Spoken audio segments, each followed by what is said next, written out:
Pemirsa, PHDI Pusat bersama Aliansi Tokoh dan Masyarakat Bali melakukan audiensi dengan Kapolda Bali Irjen Polisi Sugeng Priyanto di Mapolda Bali. Pertemuan ini bertujuan menyampaikan keputusan Pasamuan Sabo Pandita terkait penetapan kawasan suci Teluk Benoa.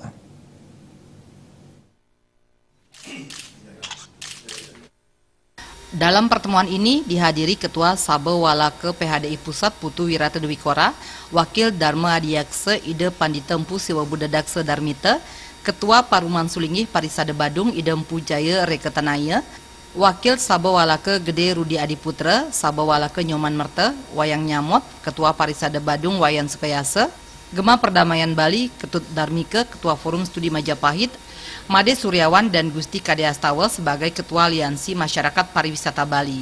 Ketua Sabo Walake PHDI Pusat Putu Wirata Dwikora mengatakan tujuannya melakukan audiensi untuk mensosialisasikan keputusan Pasamuan Sabo Pandita 9 April 2016. Meski Polda Bali domainnya bidang keamanan, tapi karena situasi ramai di masyarakat, agar keputusan tersebut tidak menjadi penyebab konflik. Justru keputusan tersebut sebagai jalan menyatukan umat Hindu bagaimana menjaga kawasan suci dan polisi menjaga keamanan, sehingga Teluk Benoa adalah kawasan suci yang harus dilestarikan dan diselamatkan.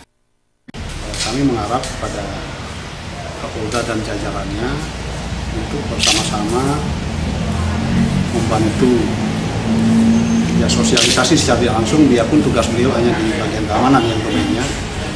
Tapi karena ada suasana yang cukup ramai di masyarakat, ada pro kontra reklamasi di lapangan ya, di tingkat praktis, jangan sampai nanti keputusan ini dianggap menjadi penyebab ada konflik.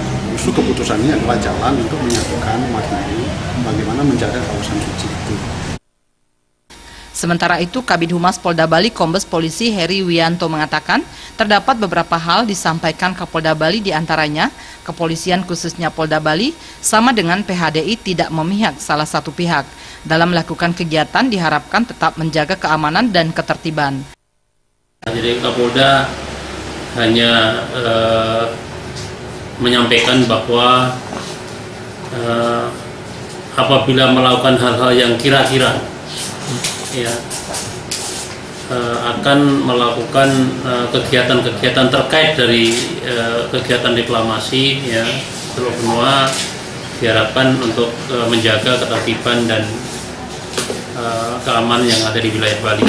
Raiswantara, Bali TV.